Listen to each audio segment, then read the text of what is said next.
जय महाकाल दोस्तों, सनातन धर्म की जय। श्रोता बंधुओं, हर हर महादेव। भारत के सबसे महान सम्राट की कथा लेकर आया हूँ, जो भारत के महान सम्राट थे, जिनका नाम सुनकर शत्रुओं की रूह कांप जाती थी, जो अखंड भारत की अभेद दीवार थे। पर दोस्तों, विश्वासघात वह जहर है जो किसी भी साम्राज्य की नींव को हिला देता है। शत्रुओं की तलवार से नहीं, बल्कि अपनों के छल से इतिहास बदलता है। जो साम्राज्य शत्रुओं के लिए अपराजेय था, देश के पहले गद्दार क्षत्रिय राजा जयचंद के कारण एक महान साम्राज्य का अंत हो गया। एक महान सम्राट जो महान योद्धा था, गद्दारों के कारण एक युग का अंत हो गया। जय भवानी। धर्म प्रेमी बंधुओं, मैं पंडित गोपाल जी तिवारी सत्य सनातन ज्ञान संगम चैनल की तरफ से माँ भवानी के चरणों में प्रणाम करता हूँ। हमारे चैनल पर वेद पुराण की कथाओं के साथ ही ऐतिहासिक कथाएं भी समय समय पर आती रहती हैं, ताकि सनातनी अपने गौरवशाली इतिहास को जानें और समझें, ताकि हिंदुत्व के गौरव के साथ हम भारत का गौरव बढ़ाने में अपना योगदान दे सकें। साथ ही भारतवर्ष ने जो गद्दारी का दर्द झेला है, आगे से ऐसे गद्दारों से सावधान रहें। जय सनातन धर्म।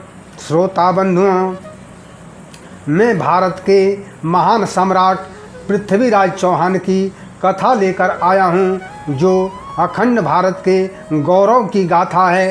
भारतीय इतिहास का सबसे महान और साहसी योद्धा पृथ्वीराज का जन्म 1149 में क्षत्रिय राजा सोमेश्वर चौहान के घर हुआ था। पृथ्वीराज चौहान का दिल्ली और अजमेर पर शासन था। पृथ्वीराज चौहान दिल्ली के सिंहासन पर बैठने वाले अंतिम हिंदू सम्राट थे। पृथ्वीराज चौहान युवा अवस्था में ही शब्द भेदी बाण चलाने में विशेषज्ञ थे। दिल्ली का साम्राज्य उन्हें अपने नाना अम्रपाल से मिला हुआ था। मोहम्मद गोरी के साथ उनका युद्ध विशेष रूप से जाना जाता है, जिसे 17 बार बुरी तरह से परास्त करने के बाद हर बार जिंदा छोड़ देते थे। गजनी के शासक मोहम्मद गोरी ने पूर्वी पंजाब से भटिंडा के किले पर 1191 में हमला किया, जो पृथ्वीराज चौहान के साम्राज्य की सीमा पर था। पृथ्वीराज चौहान ने कन्नौज के राजा से मदद के लिए कहा, पर उन्होंने मदद करने से इनकार कर दिया। तराई के मैदान में पृथ्वीराज चौहान और गोरी की सेना के बीच भयंकर युद्ध हुआ। इसे तराई के प्रथम युद्ध के नाम से जाना जाता है। सम्राट पृथ्वीराज चौहान युद्ध जीत गए और मोहम्मद गोरी को कैद कर लिए। मोहम्मद गोरी ने दया की भीख मांगी। पृथ्वीराज चौहान महान वीर योद्धा के साथ ही दयालु राजा भी थे, और सम्राट ने उन्हें रिहा करने का फैसला किया। सम्राट पृथ्वीराज चौहान के कई मंत्री दुश्मन को रिहा करना नहीं चाहते थे, परंतु सम्राट पृथ्वीराज ने सम्मानपूर्वक गोरी को रिहा कर दिया। गोरी को रिहा करना एक बहुत बड़ी राजनीतिक भूल साबित हुई। सम्राट पृथ्वीराज चौहान की वीरता और प्रसिद्धि से कन्नौज की राजकुमारी संयोगिता पृथ्वीराज की दीवानी हो गई थी। पृथ्वीराज चौहान भी कन्नौज के राजा जयचंद की पुत्री राजकुमारी संयोगिता को चाहने लगे थे। कन्नौज के राजा पृथ्वीराज चौहान की प्रसिद्धि से बहुत जलते थे। इस कारण राजकुमारी के विवाह होने वाले स्वयंवर में पृथ्वीराज चौहान को नहीं बुलाया, तथा पृथ्वीराज चौहान को अपमानित करने के लिए उनका पुतला बनवाकर दरबार के फाटक पर द्वारपाल के रूप में खड़ा करा दिया। पृथ्वीराज चौहान निश्चित समय पर स्वयंवर स्थल पर आए। राजकुमारी संयोगिता उनके गले में जयमाला डाल दी तथा पृथ्वीराज चौहान राजकुमारी संजीविता को घोड़े पर बैठाकर अपने महल में ले गए।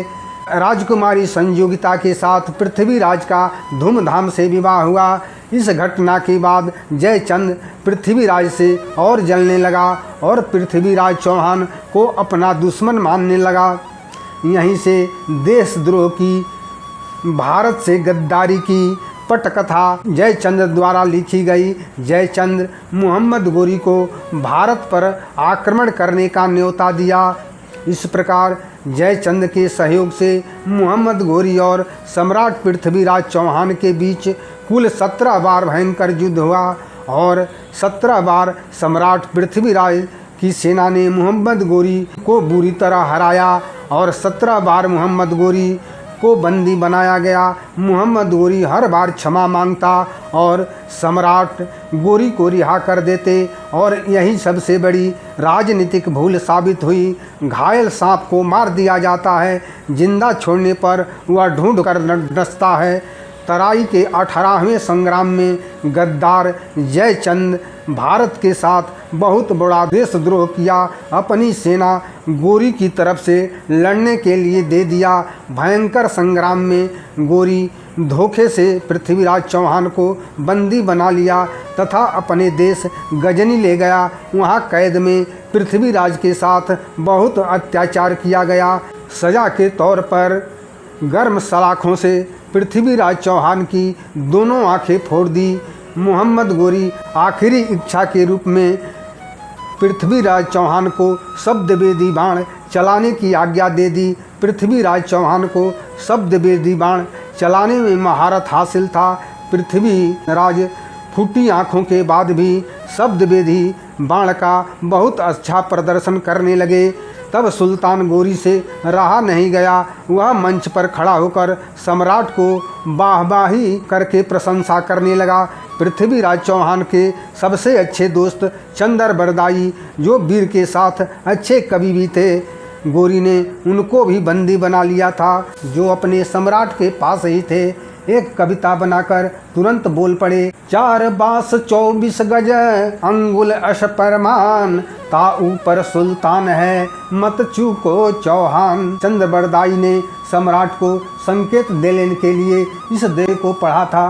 पृथ्वीराज चौहान के अच्छे प्रदर्शन से गोरी खड़ा होकर जैसे ही ताली बजाकर शाबाश बोला, वैसे ही दोहा सुनकर पृथ्वीराज चौहान, जो अपनी आंखें गंवा चुके थे, आवाज़ को लक्ष्य करके शब्दवेदी बाण चला दिए और सुल्तान का सर धड़ से अलग हो गया।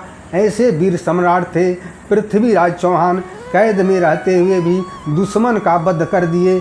इसके बाद पृथ्वीराज चौहान और चंदर बरदाई समय को देखते हुए एक दूसरे के ऊपर खंजर घोंपकर अपनी जीवन लीला समाप्त कर ली और अपनी वीरता की गाथा देशवासियों के लिए छोड़ गए। सनातन धर्म की जय। श्रोताओं, सम्राट के वीर गति की सूचना मिलते ही महारानी संयोगिता और अन्य राजपूत महिलाओं ने अफगान आक्रमणकारियों से अपने धर्म को बचाते हुए जौहर व्रत के द्वारा अपने आप को समाप्त कर लिया। दोस्तों, यह है इतिहास के सबसे वीर सम्राट पृथ्वीराज चौहान की वीरता की गाथा। पृथ्वीराज चौहान दिल्ली के अंतिम हिंदू सम्राट थे। जयचंद की देश के साथ गद्दारी के कारण भारत पर मुगल आक्रांताओं का कब्जा हो गया। दोस्तों, विश्वासघात और देशद्रोह वह जहर है जो किसी भी साम्राज्य की नींव हिला देता है। शत्रुओं की तलवार से नहीं, अपनों के छल से इतिहास बदलता है। जयचंद्र द्वारा देश के साथ की गई गद्दारी से भारत में एक युग का अंत हो गया। श्रोता बंधुओं, जब जब इतिहास के पन्ने से पृथ्वीराज चौहान का नाम लिया जाता है, तब तब उनके नाम के साथ एक नाम जुड़ता है। वह नाम है जयचंद।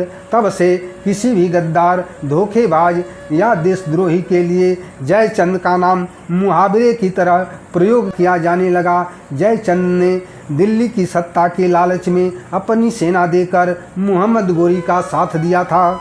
दिल्ली जीतने के बाद गोरी ने जयचंद को भी मार दिया। जयचंद ना घर का रहा न घाट का रहा। इसके साथ ही गोरी दिल्ली और कन्नौज दोनों पर कब्जा कर लिया। भारत के माथे पर जयचंद रूपी कलंक का टीका कभी नहीं मिट सकता और पृथ्वीराज चौहान भारत में वीर शहीद चमकते हुए अमर सितारे बन गए। जय महाकाल, सनातन धर्म की जय। दोस्तों, पृथ्वीराज चौहान की अमर गाथा तथा जयचंद्र की भारत से गद्दारी, धोखेबाजी, देशद्रोह की कथा सुनकर देश तथा हिंदुत्व के गद्दारों से सावधान रहते हुए शेयर करें, कमेंट करें, लाइक करें। चैनल को सब्सक्राइब नहीं किए हों तो सब्सक्राइब जरूर करें। जय भवानी, हर हर महादेव।